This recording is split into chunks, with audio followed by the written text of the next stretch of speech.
이 당시에 이스라엘에서는 이 병이 걸렸거나 신체적인 장애가 있는 사람들을 사람 취급을 잘 하지 않았던 때였습니다.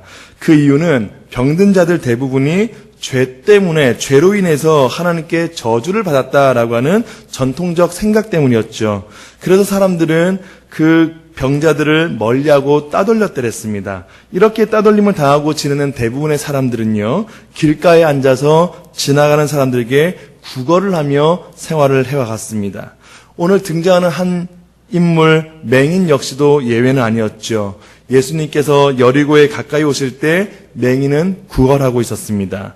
구걸한다는 것은 무엇을 말하는 겁니까? 자신의 현재 상황에서는 정상적인 사람들과 함께 지내면서 일하지 못한다는 뜻 아니겠습니까? 그렇기 때문에 지금 현재 생활에 필요한 무엇인가를 얻고자 하고 그것도 배고픔을 채우기 위한 그 내용이 구걸한다라는 의미로 우리는 이해하셔도 무방합니다.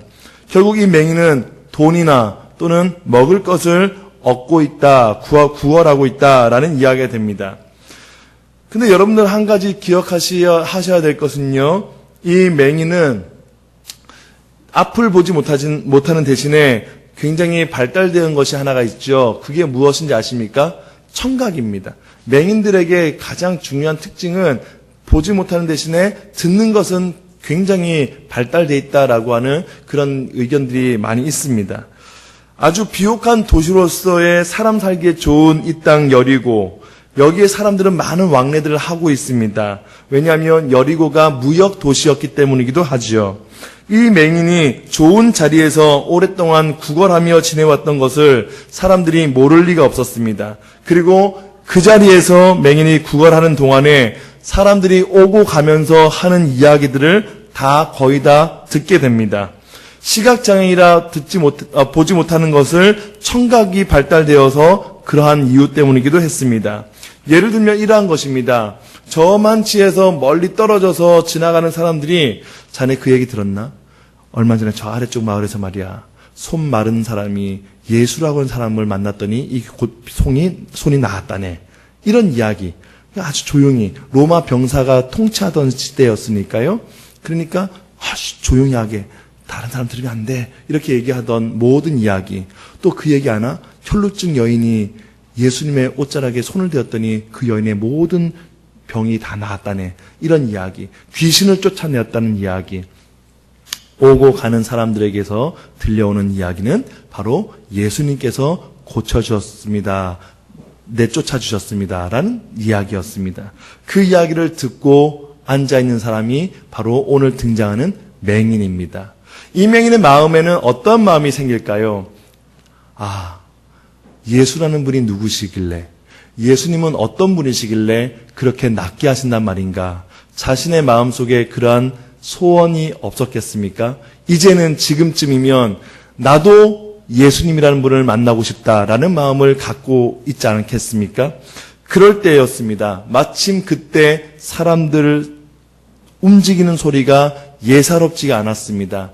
여기에서 오랫동안 머물러 있던 맹인으로 보았을 땐 이 사람들에게 무슨 일이냐고 묻는 이 일은 맹인은 있을 수 없는 이야기입니다. 왜냐하면 지나가는 사람들의 걸음소리만 들어도 이 사람이 지금 무역도시의 여리고에서 저 빨리 상선인 곳으로 가야 되는 뛰어가는 발자국 소리인지, 아니면 로마 병사들이 말을 타고 또는 그 군대가 지나가는 소리인지 다 알고 있다는 겁니다. 그런데 지금 들리는 이 소리는 자기가 지금까지 있어봤지만 한 번도 들어보지 못했던 발자국의 소리들이었습니다. 많은 사람들이 대거 우르르 몰려가는 발의 움직임이었습니다. 그래서 맹인이 물었습니다. 무슨 일이냐라고 말입니다. 그랬더니 사람들이 그렇게 대답합니다. 나사렛 예수께서 지나가신다라고 말이죠. 그렇습니다. 맹인이 기다렸던 그 이름, 맹인이 만나 뵙고 싶었던 그 이름, 예수 그리스도 아닙니까? 지금 예수 그리스도께서 지나가신다라고 하는 이야기를 사람들로부터 들었습니다. 그래서 맹인은 주저하지 않았던 것입니다. 뭐라고 외쳤습니까? 다윗의 자손 예수여 나를 불쌍히 여기소서라고 외쳤습니다. 그런데 여러분, 놀라운 사실은 저희들은 이 내용을 어릴 적부터 성경학교를 다니셨던 분들은, 주일학교를 다니셨던 분들은 아시겠지만, 소경이 눈을 떴습니다. 예수님께서 고쳐주셨습니다.에 대해서만 많이 들어오셨죠? 근데 여러분 오늘 본문 말씀을 한 번만 봐주시겠습니까? 18장에 37절은 예수님께서 지나가신다라는 말을 들었고 38절에는 맹인이 다윗의 자손 예수여 나를 불쌍히 여기소서라고 외쳤다고 했습니다. 39절 말씀이 관건입니다. 한번 같이 읽어봐 주시겠습니까? 시작. 네, 됐습니다. 거기까지만요. 앞서가는 자들이 등장하죠. 그리고 그를 무엇 했습니까? 꾸짖었습니다. 어떻게 꾸짖었습니까? 잠잠하라라고 하며 꾸짖었습니다. 여러분 이 내용에 대해서 들어보셨습니까? 앞서가는 자들이 등장했다는 것은, 그리고 그 맹인을 조용히 하라고 꾸짖었다라고 하는 이 내용은 글쎄요, 얼마만큼 들으셨는지 모르겠지만 저는 이 말씀을 묵상하면서 너무 충격적으로 다가왔습니다. 맹인 입장에서는 예수님을 만나 뵙고 싶어서 소리 질렀던 것밖에 없습니다. 나를 불쌍히 여겨달라고 외쳤던 것밖에 없습니다. 그런데 앞서가는 자들이 꾸짖었습니다. 잠잠하라고요. 이 내용이 무슨 의미냐면, 너 같은 주제에 어떻게 여기에서 소리칠 수 있느냐 이 말입니다. 네가 죄인으로 여김받고 있는 주제에 어떻게 일반인들하고 같이 그렇게 하려고 하느냐라고 하는 비아냥조의 꾸짖음입니다. 그리고 잠잠하라라고 하는 말도 너는 말을 해서는 안 되는 사람이다. 너는 우리와 같은 사람이 아니다. 그걸 왜 모르느냐라고 하는 이 내용을 담아놓은 꾸짖음이었습니다. 호통이었습니다. 사실은 맹인 입장에서는 아무런 잘못한 것이 없는데 사람들은 그것을 흠을 잡았습니다. 여러분 굉장히 놀라운 사실 아닙니까? 제가 이 내용에 대해서 조금 예를 들어서 말씀을 드려보면 이러한 내용이 됩니다. 제가 중학교 때는 서울에서 학교를 다녔습니다. 초등학교, 중학교를 서울에서 지냈는데 중학교 이 말 무렵에 교회를 전도를 받아서 다녔습니다. 근데 갔더니 아이들이 거의 중등부만 한 400~500명 정도 되는 교회였습니다.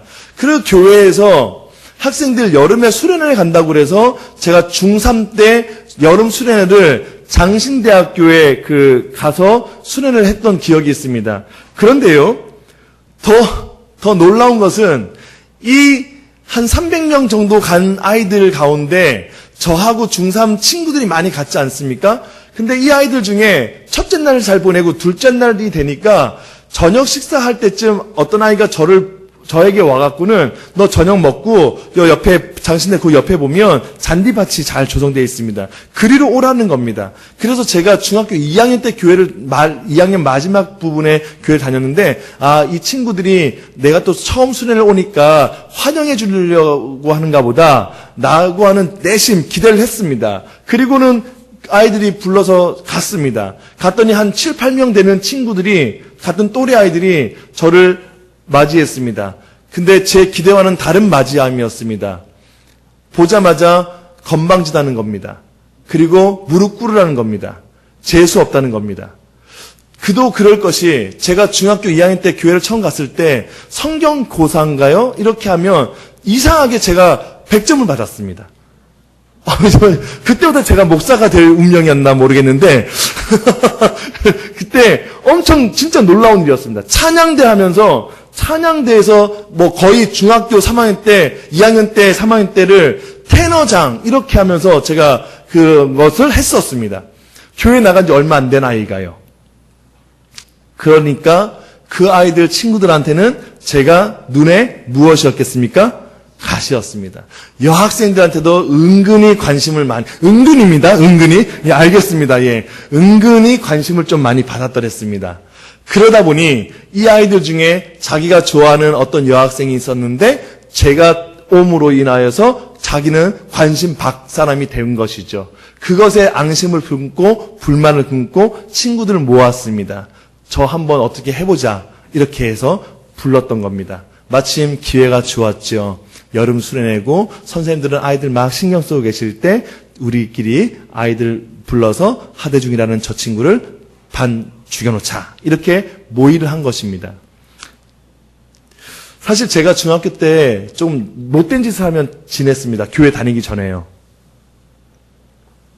그냥 간단하게 말씀드리면 불량 청소년이었습니다. 아주. 그래갖고 그 막 형아들하고 패싸움하러 다니고 서울에서요. 그러니까 영등포라고 하는 지역에서 그러니까 영등포역에서 소매치기 하고 막 이랬었던 아이였습니다. 제가. 그렇게 보이시나 보죠? 네, 다들 안 놀라시네요. 네. 그러다 보니까 뭐랄까, 일본말로, 죄송합니다. 일본말로 가라가 이제 잡힌 겁니다. 소위 노는, 그때 당시에 주먹 쓰고 이랬던. 그러면서 이제 딱 수련회 가게 됐는데, 이 친구들이 7명 정도가 딱 둘러서 갖고는 무릎 꿇으려 그러고, 이게 이제 굉장히 분위기가 험악했지 않습니까? 그래서 제가 선택을 해야 됐습니다. 뭘 선택해야 하냐면, 둘 중에 한 가지인데, 첫 번째, 무릎을 꿇지 않고 이것들이 죽으려고 하면서 아이들한테 그냥 다 싸워갖고 그냥 싸우는 게 잘 재밌었으니까 그 당시에 싸워갖고 다 그냥 끝내고 돌아가든지 두 번째 그 자리에서 무릎을 꿇든지 그거를 선택을 해야 했었습니다. 몇 번을 선택했을 것 같습니까? 1번일까요? 2번일까요? 네? 1번이었을 것 같습니까? 예, 1번이었으면 제가 이 자리에 없습니다. 예. 왠지 제가 설명드릴게요.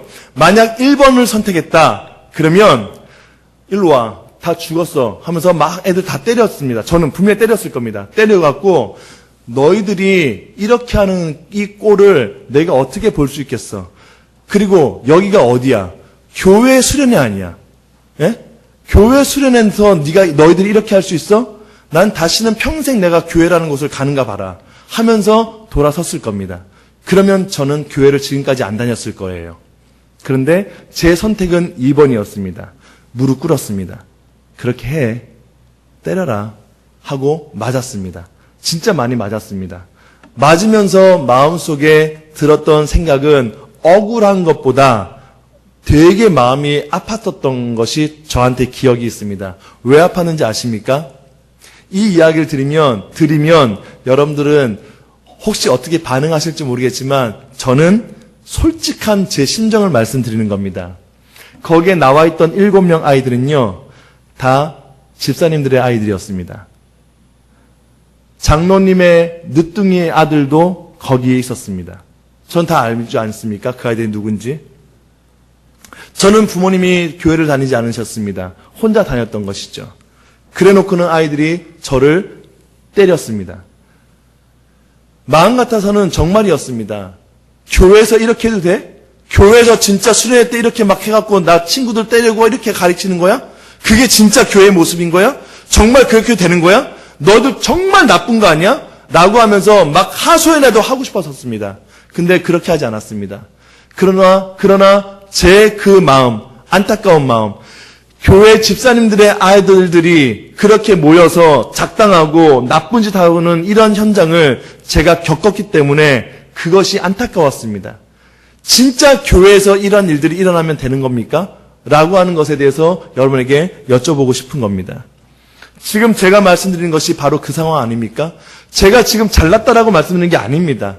우리가 지금 하고 있는 일들 가운데 우리의 아이들 가운데 어떻게 바라보고 계시는가에 대한 관점, 그 관점이 혹시 정말 송구하지만 교회 다니는 집사님들의 자녀들은 그냥 괜찮고 어느 정도는 잘 봐주시고 하시지만 교회 처음 나온 아이들이거나 부모님이 안 다니는 아이들이 여기에 있다면 그 아이들에 대해서는 혹시 관심 받고 아닙니까? 혹시 그 아이들에 대해서는 누구야? 쟤 어디서 왔어? 약간의 조금은 그냥 형식적인 이런 어떤 보호 가운데 있는 건 아닙니까?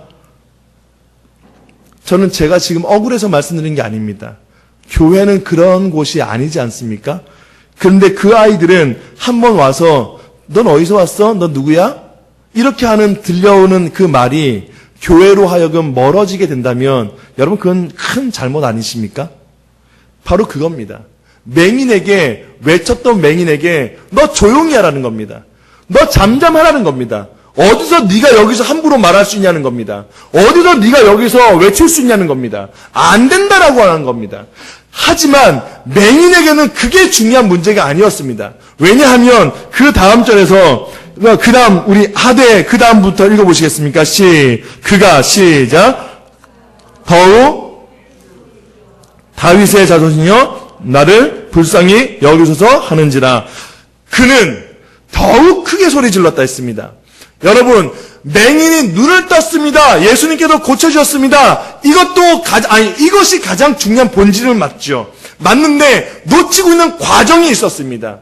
맹인에게 찾아왔던 그 어려움과 그 환난은 아무도 얘기를 하지 않거나 우리는 가볍게 듣고는 넘겼던 것이 사실 아닙니까? 그러나 성경은 그것을 여과 없이 통과시키고 빼놓기를 원하지 않습니다. 이 상황 가운데 맹인이 어떤 처지에 있는지, 어떤 형편에서 이렇게 고통당하고 압제당하고 있는지를 분명히 보라는 겁니다. 앞서가는 자들이 누구입니까? 앞서가는 자들이 여러분들이십니까? 앞서가는 자들이 먼저 교세된 자들이십니까? 앞서가는 자들이 장로님들이십니까? 누구입니까? 그것은 다른 말할 필요가 없습니다. 예수 그리스도를 만나고 싶어하는 모든 사람들은 막는 사람들, 예수 그리스도를 만나고자 해서 세 가지로 왔는데 관심도 두지 않는 사람들, 앞서가는 사람들입니다.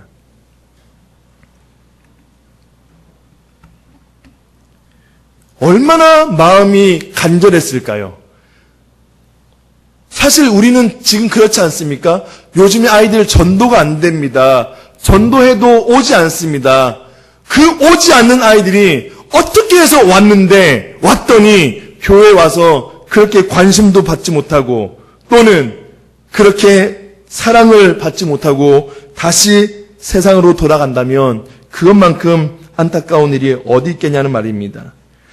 사람들 앞에 부끄러움과 창피함을 당하는 것이 예수님을 만나기 위한 것 때문이라면 차라리 당하는 것이 낫죠. 예수님을 만나기 위해서 부끄러움을 당하고 창피함을 당하는 것은 받아도 된다는 뜻입니다. 맹인은 그 모습을 우리에게 보여주고 있다는 것입니다. 맹인이 당장 힘들고 어려운 방해들이 찾아와도 결코 포기하지 않았던 이유는 간절함이 있었기 때문이었습니다. 예수님을 만나야 한다는 간절함.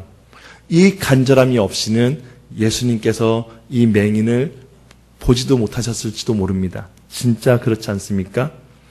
양산에 있을 때 일이었습니다. 요 위쪽에 양산인데요. 제가 교회 부임을 했더니 전도사 시절 때였습니다. 갔더니 담임 목사님 한 분께서 청소년들을 좀 맡아주면 좋겠다 하셔서 제가 맡았습니다. 그 교회 아이들이 몇 명이었냐면 평상시에는 조금 많이 나오는 아이들이었는데 그날은 제가 보니까 별로 많이 안 나왔더라고요. 그날 처음 딱 갔을 때 아이들이 4명이 앉아 있었습니다. 평상시에는 좀 많이 나오는 게 몇 명이야? 그랬더니 6명이랍니다. 그래서 그 정도는 잘 나오는 거구나. 그렇게 했는데 어느 날 주일을 앞두고 토요일 날 제가 전화를 다 했습니다. 얘들아, 새로운 전도사님인데 만났으면 좋겠어.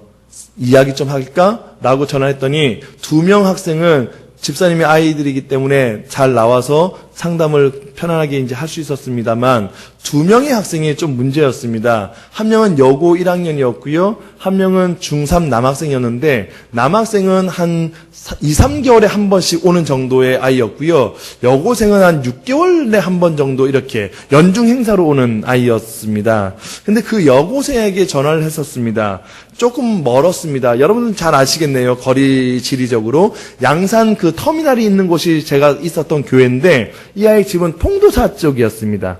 그러니까 거리가 좀 있었죠. 그러니까 차를 타고 와야 되는 거리인데 전화를 해서 새로 부임한 전사님인데 꼭 내일 주일날 꼭 만나서 인사하고 싶어 라고 하자 그 여학생은 학교가 부산인데 월요일부터 수학여행을 가야 하기 때문에 못 오겠다라고 저한테 말을 했습니다. 그래서 아니 무슨 말이야, 주일날 보자고, 월요일날 말고 주일날 보고 부산 가면 되지. 그랬더니 수학여행 가려면 준비를 해야 되기 때문에 안 된다고, 기숙사로 일찍 들어가야 한다고 이렇게 하면서 통화를 했었습니다. 그래서 제가 오전에 일찍 보고만 가라, 저는 왜냐면 제가 그때 당시에는 아이들 만나면 너 구원의 확신이 있니? 이게 저는 참 중요했던 내용이었습니다. 너 구원의 확신이 있니? 정말로 예수님이 널 사랑하시는 걸 인정하니? 너의 죄 때문에 예수님이 돌아가셨다는 것을 정말 믿고 있니? 이게 저한테는 점검 대상 1번이었습니다.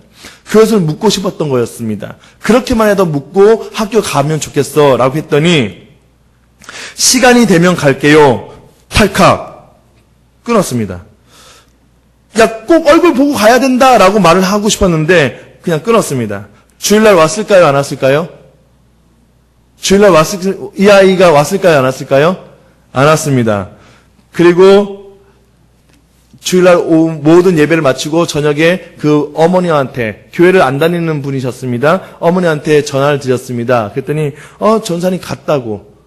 아이가 어딜 갔냐 그랬더니 학교로 갔다고 그러시더라고요. 그래서 그렇군요 하면서 딱 아쉬움을 달래고 부산에 학교 고신대학교에 이제 와서 이제 누군가 만나서 이제 저녁 식사를 이제 하려고 했는데 뉴스 속보가 나온 겁니다. 부산 부일 외국어 고등학교 수학여행 버스 논바닥에 뒹굴어. 그 아이가 타고 있던 버스인데? 그 아이가 다니던 학교인데? 하나님 하면서 고개를 뉴스에서 딱 떨고 기도하려고 딱 하는데 사망자 명단에 그 아이 이름이 올라오는 겁니다.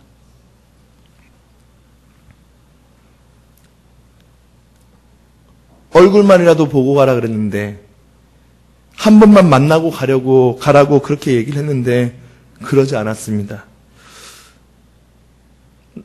차라리 내가 직접 찾아가서 복음을 전할 걸 그랬나 하며 얼마나 후회했는지 모릅니다. 또 눈물이 글썽이 있는데 저에게 간절함이 없었던 거죠. 그 아이도 간절함이 없었고 둘 다 간절함이 없었습니다. 간절함이 무엇인지 아십니까? 우리에게 있어서의 간절함은 사랑입니다. 사랑이 없다는 것은 간절함이 없다는 말과도 같습니다. 사랑하는 우리 선생님들 여러분, 교사 여러분, 그리고 이 자리에 함께 하시는 성도 여러분, 맹인이 외친 말이 무엇이었습니까? 나를 불쌍히 여겨주십시오라고 하는 내용이었습니다. 자신의 상태가 어떠한지를 인정하는 고백이었습니다.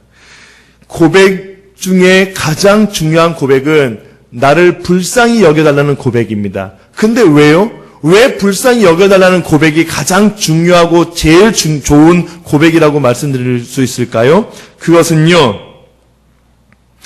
직접 눈을 뜨게 해주십시오라고 하는 고백보다 앞서기 때문입니다. 지금 맹인의 상태에서는 다른 사람들 다 고침받았다는 이야기를 다 들은 맹인 입장에서는 예수님, 저의 눈을 뜨게 해주십시오. 예수님, 제 눈이 떠져서 보기를 원합니다. 그러니까 가장 먼저 되어지는 고백이고 외침이어야 마땅합니다. 그런데 맹인은 불쌍히 여겨달라고 외쳤습니다. 왜 불쌍히 여겨달라는 외침이 눈을 떠보게 해주십시오라는 외침보다 앞서는가? 그 이유는 딱 한 가지입니다. 불쌍히 여겨달라는 말은 저는 죄인인 것입니다. 저는 죄인됨을 인정합니다. 라는 말과 같기 때문에 그렇습니다. 여러분, 현재 자신의 놓여진 상황을 솔직하게 고백하는 용기가 이 맹인에게 있었다는 겁니다. 눈을 떠서 보는 것도 중요하지만 더 중요한 것은 내가 지금 죄인인데 내가 죄인의 모습으로 예수님을 만날 수 있는 사람이 아니라는 것을 이 사람은 알고 있었던 겁니다. 죄인은 하나님께 갈 수 없다는 사실을 이 사람은 인정하고 있었던 것입니다. 사람들은 예수님께로 가서 만나고 인사도 하고 옷자락이라도 잡을 수 있지만 저는 그렇게 인정받고 있는 사람이 아니라는 겁니다. 저는 지금 여기에서 머물러 서 있지만 예수님께 가고 싶어도 갈 수 없는 죄인에 대한 사실이라는 것을 인정할 수밖에 없는 자신의 처지를 고백한 것입니다. 그래서 나를 불쌍히 여겨주셔서라고 하는 이 고백은 죄인인 것입니다. 제가 바로 죄인이기 때문에 하나님, 제가 여기에서 어떻게 할 수가 없습니다. 이것을 호소하고 있다는 사실인 줄 믿으시길 바랍니다. 그 사람들은 맹인을 죄인으로 여겼기 때문에 그 역시 하나님 앞에 죄인으로 인정하고 있었기 때문에 더 이상 한 발자국도 움직일 수가 없었던 것입니다.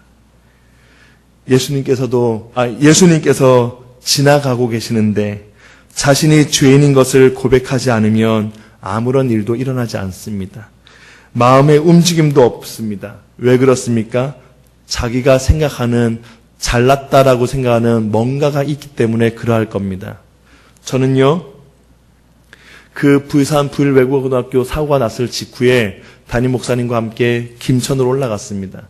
교회 봉고차를 타고 올라갔습니다. 정말 아수라장이었습니다. 병원에는 인산인해였습니다. 기자들과 교통경찰관들, 조사위원들, 여러 사람들이 정말 많이 왔습니다. 그 중에 가장 마음이 아팠던 것은 그 유족들이었습니다. 유족들께서 그 많은 자리가 다른 사람들로 다 채워지니까 쉴 곳이 없었습니다. 그때 제가 교회 차를 가져갔을 때 그 차에다가 부모님 한 3분을 모셨습니다. 저희가 타고 온 차에서 좀 쉬십시오. 그렇게 해서 안내해 드렸고, 오르셔서 저는 앞좌석에서 운전대를 잡고 참 마음 아파하면서 이렇게 있었는데 뒷좌석에서 어머님들이 이야기를 하시는 내용을 제가 기록해 놨습니다. 너무 마음이 아파서. 뭐라고 말씀하셨냐면 이렇게 이야기를 하셨습니다. 한 분 어머님이 내 아들은 평소에 운동도 잘하고 빠른 아이인데 왜 그 버스에서 못 나왔는지 이해가 안 된다라고 하셨습니다. 그러자 다른 어머니께서 얼마나 착하고 차분한 아이인데 이런 사고를 당해야 하는지 모르겠다라고 말씀하셨고, 다른 어머님이 한 분은 수영을 좋아하기 때문에 건강했었고 남의 일을 도와주는 것을 즐거워했던 아이인데 지금도 살아서 돌아올 것만 같다라는 말씀을 하시면서 서로 부둥켜 안고 우셨습니다. 여러분, 제가 그 어머님들한테, 그 유족들께 정말 심심한 애도를 표한 건 사실이지만 이렇게 말씀하셨던 기준들은 사실 하나님 앞에서 원하시는 하나님의 기준은 아니지 않습니까? 마음 아픈 건 사실이지만 더 안타까웠던 것은 하나님께서 찾으시는 기준에는 미처 미달하지 못하고 있다는 것을 저는 발견했습니다. 착한 것이 하나님의 기준일까요? 수영을 잘하고 운동을 잘하는 것입니까? 그것입니까? 아니면은 건강해서 다른 아이들을 잘 돌봐주는 이런 기준이 예수님께서, 하나님께서 원하시는 기준입니까? 그렇지 않습니다. 이유를 막론하고 아무리 기독교를 개독교라고 욕하셔도, 아무리 저급한 사람들이 우리 기독교에 대해서 이기적이다라고 욕을 하셔도 정해져 있는 것은 정해져 있는 겁니다. 하나님께서 사람에게 한 번 죽음은 정해져 있다고 하셨고 심판이 있을 것이라 말씀하시지 않았습니까? 또 더 나아가서 무슨 말씀을 하셨습니까? 내가 곧 길이요 진리요 생명이니 나로 말미암지 않고는 아버지께로 올 수가 없느니라 라고 말씀하셨지 않습니까? 그렇기 때문에 예수님께서 직접 말씀하셨던 내용입니다. 그러면 예수님께서 이기적이신 분이라는 결론이 내려진다는 뜻인데, 예수님은 이기적이신 분이 아닙니다. 다시 말씀드리면 진리를 말씀하신 것뿐입니다. 이 진리를 들을 귀 있는 자들은 들을지어다라고 하시는 것입니다. 그래서 그 슬픔을 당한 유족들에게 그런 애도를 표한 건 사실이지만 하나님께서 찾으시는 그 기준에는 사실 못 미칩니다라는 것을 말씀드리고 싶은 겁니다. 왜요? 왜 제가 지금 이 말씀드리죠? 여러분들이 생각하시는 좀 잘났다, 좀 괜찮다라고 하는 생각, 그 기준이 하나님의 기준에 미치는 것인지 아닌지를 아셔야 한다는 겁니다. 우리 한국 교회 안에 있는 많은 성도들이라고 말씀드리기가 좀 죄송스럽지만 교회에 나오는 사람들 중에 이 기준을 정확하게 명확하게 알고 있는 사람들은 얼마 없습니다. 아니요, 알아도 깨닫지 못하고 있는 분들이 많습니다.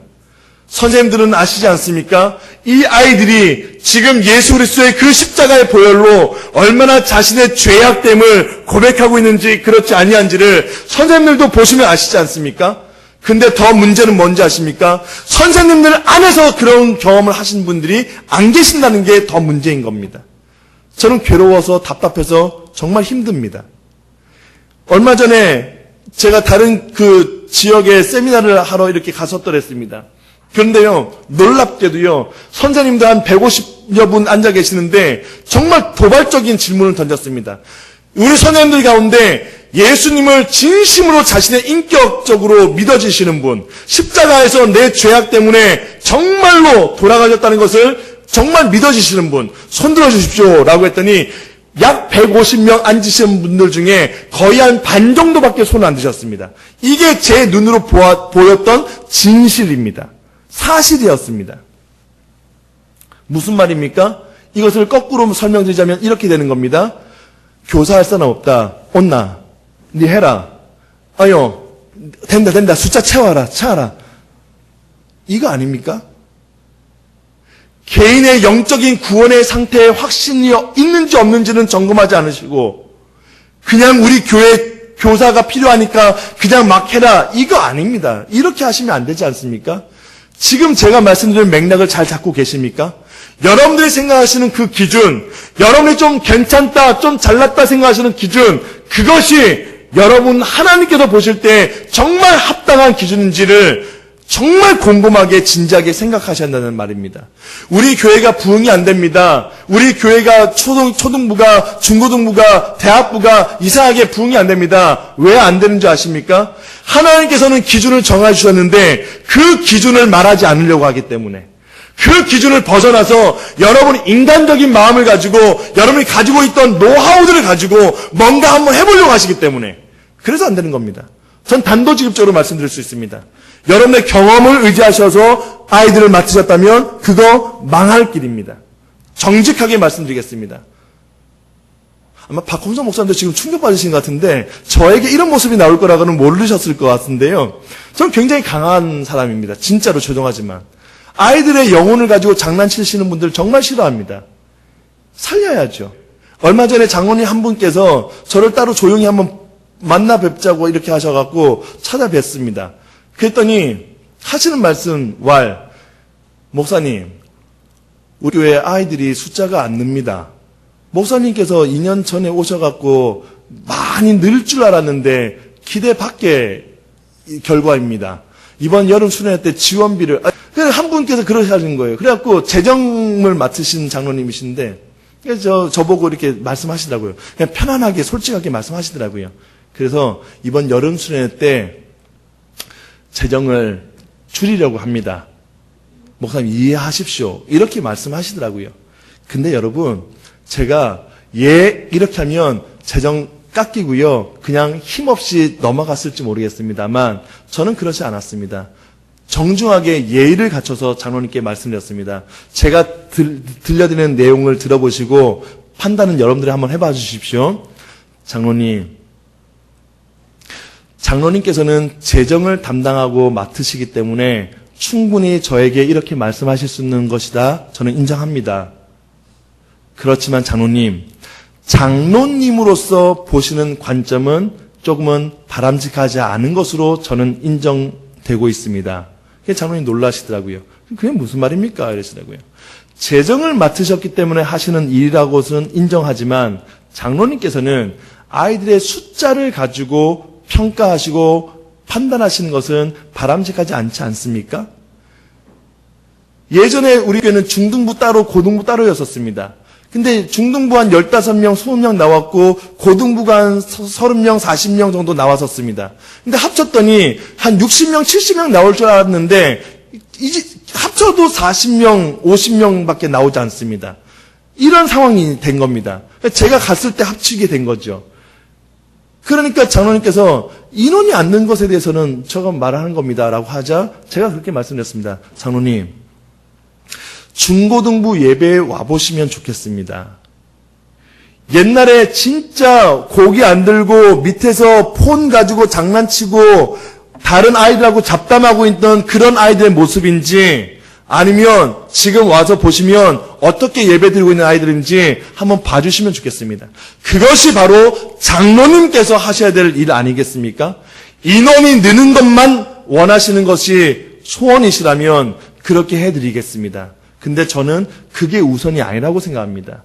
아이들이 제대로 구원의 확신이 있는지 한 명일지라도 단 한 명이 중고등부 아이가 나온다 할지라도 그 아이 가운데 예수 그리스도가 계시는지 정확하게 진단하고 그 아이의 신앙 성숙을 위하여서 교사가 헌신하고 있는지 이런 부분들을 짚어주시고 함께 기도해 주시고 함께 응원해 줘야 되는 것 아니겠습니까? 라고 제가 말씀드렸습니다. 판단은 여러분들의 몫입니다. 그러자 장로님께서 더 이상 하실 말씀을 안 하셨습니다. 그리고 예산 그대로를 주시기로 결정하셨습니다. 말빨이 좀 좋았던 것인지 모르겠지만 제 마음 중심이 전달됐을 거라 생각합니다. 여러분 그거 아닙니까? 제가 지금 드리는 말씀이 무엇입니까? 선생님들의 실력대로 하십시오. 선생님께서 배우셨던 교육학 이론을 가지고 아이들 대하십시오. 선생님께서 알고 계시는 모든 지금까지 해오셨던 성경학교 여름수련회 모든 프로그램들 좋았던 걸 다 모으셔갖고 멋진 이상적 수련을 만들어 가십시오. 그럼에도 불구하고 안 될 수 있습니다. 왜냐하면 우리는 우리의 기준으로 이 일들을 해 나가려고 하기 때문에 그렇습니다. 저는 그것을 조심스럽게 말씀드리고 싶습니다. 중단해 주시기를 바랍니다라고요. 아니죠. 맹인의 상황이 그러한 것 아닙니까? 하나님, 우리 수련회 이번에 정말 영적으로 부흥해 주십시오. 하나님, 정말 멋지고 재미있고 아름다운 수련회 되게 해주십시오. 성경학교 정말 아이들 많이 나오게 해주십시오. 이게 우선이 아니었다는 말이잖아요. 우리가 죄인입니다. 우리가 먼저 하나님 앞에 죄인된 자로서 무릎 꿇을 수밖에 없는 사람들입니다. 이 한 아이 내가 붙들고 울겠습니다. 이 영혼 아이 붙들고 내가 섬기겠습니다. 하나님 불쌍히 여겨주십시오. 이 아이들을 우리에게 맡겨주셨는데 우리가 이 아이들을 붙들고 함께 울며 기도하겠습니다. 바로 이 마음, 이 태도가 수련회를 준비하고 성경학교를 준비하고 계시는 선생님들에게 있으셔야 되는 1번 아니겠습니까?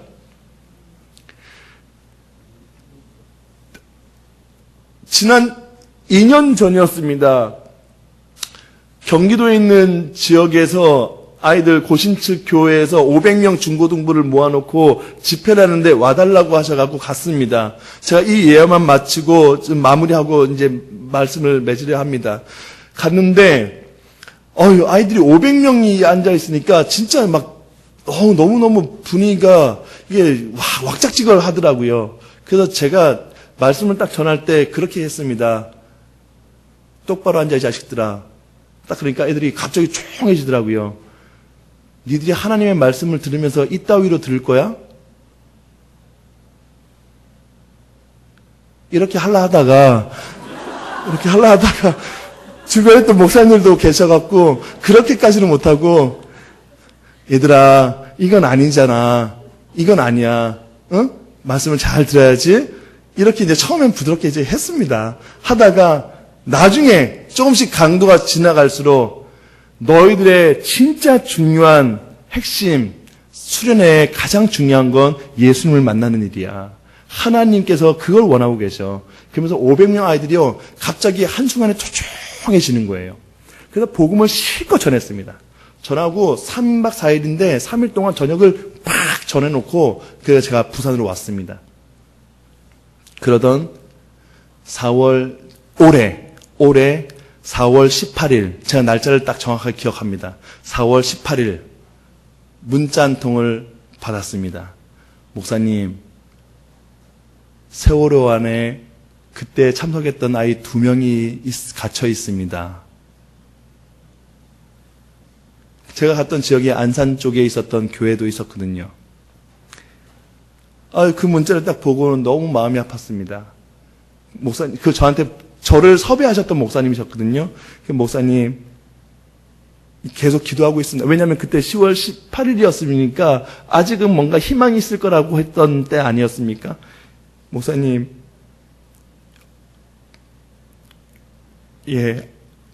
기도하겠습니다. 이렇게 보냈는데 답장을 하시기를 목사님 그때 복음을 전해주셔서 감사합니다.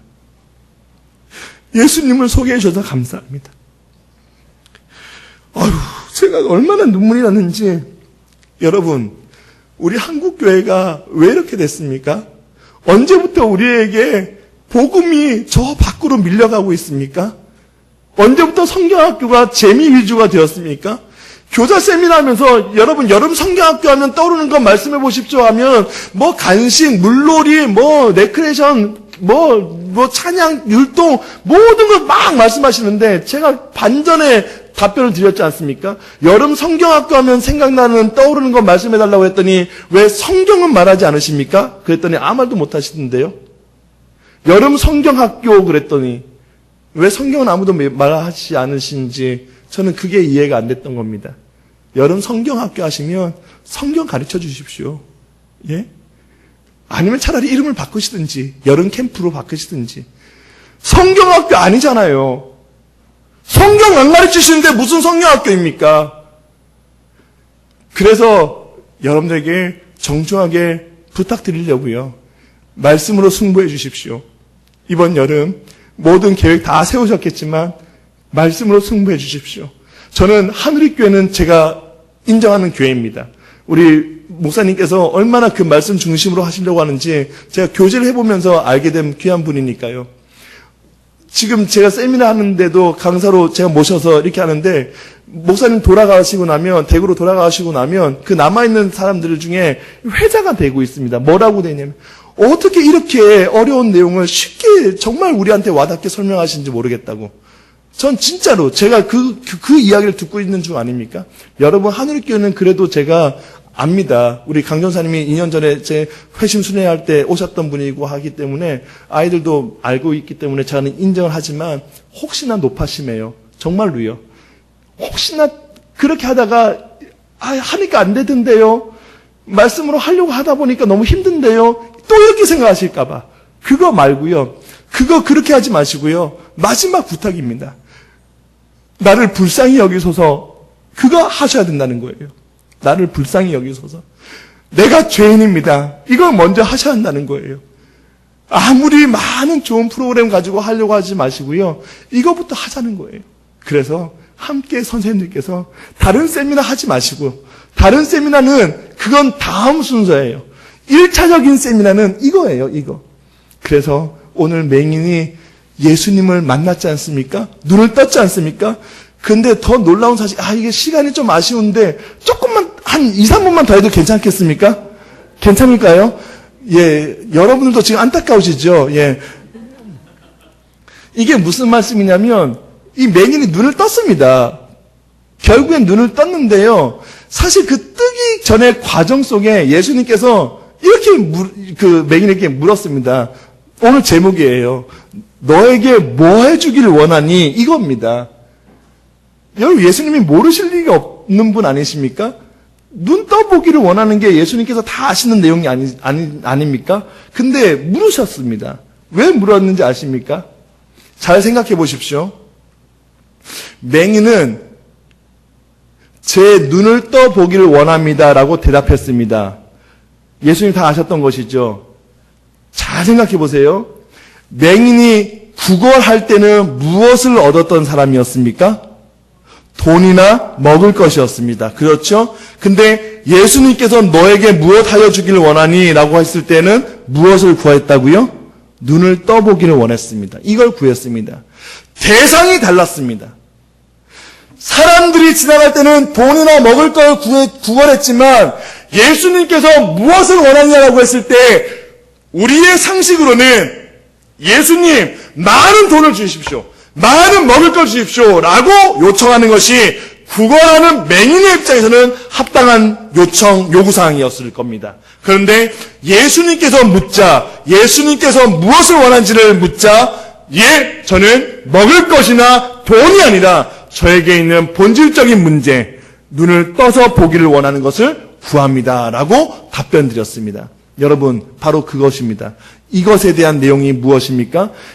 하나님께서 오늘 저와 여러분들에게 하늘의 교회 교사들에게 묻노니 너에게 이번 여름 성경학교 때, 여름 수련회 때 무엇을 해주길 원하느냐라고 하실 때 여러분들은 무엇을 찾으시겠냐는 겁니다. 무엇을 원하시겠냐는 겁니다. 이것을 붙드셔야 한다는 것이죠. 제가 결론을 내리진 않겠습니다. 지금까지 여러분들이 하고 계시는 그 아름다움들을 잘 유지해 나가신다면 정답은 무엇인지 아시기 때문에 그렇습니다. 아무쪼록 오늘 이 짧은 시간이지만 우리의 이 마음 중심에서 무엇이 가장 중요한 것인지를 깨달으시고 발견하셔서 우리에게 있는 어린 영혼들, 다음 세대 아이들을 품으시며 기도하시며 나가시는 복된 선생님들과 성도님들 되시기를 간절히 바랍니다. 아멘.